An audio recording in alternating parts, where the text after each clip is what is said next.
আজি 2020 চনৰ মে' মাহৰ 19 তাৰিখ মঙলবাৰ বছৰটোৰ 140তম দিন বছৰটো শেষ হ'বলৈ আৰু 226 দিন বাকী অসমীয়া লেখাৰে 1942 শকৰ জেঠৰ 5 দিন জানো আহক আজিৰ দিনটোত সংঘটিত হোৱা কিছুমান ঘটনা যিসমূহ ঘটনা ইতিহাসৰ সোণালী পাতত লিপিবদ্ধ হৈ আছে। 1 নম্বৰ আজি তুৰ্কীৰ ক্ৰীড়া দিৱস।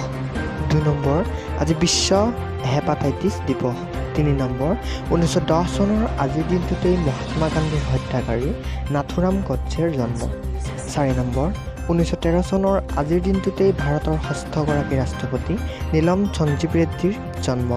5 নম্বৰ সাহিত্যিক ৰাস্কিন বণ্ডৰ জন্ম হয় 1934 চনৰ আজিৰ দিনটোতেই।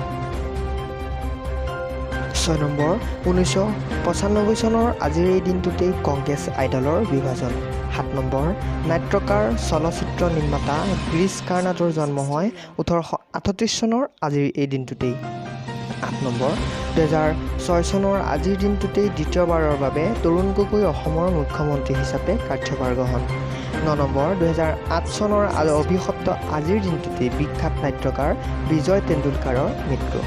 10 নম্বৰ 2013 চনৰ আজিৰ এই দিনটোতেই আগৰতলাৰ দৈনিক গণদূতৰ কাৰ্যালয়ত 3 সংবাদকৰ্মীক গুলীয়াই হত্যা।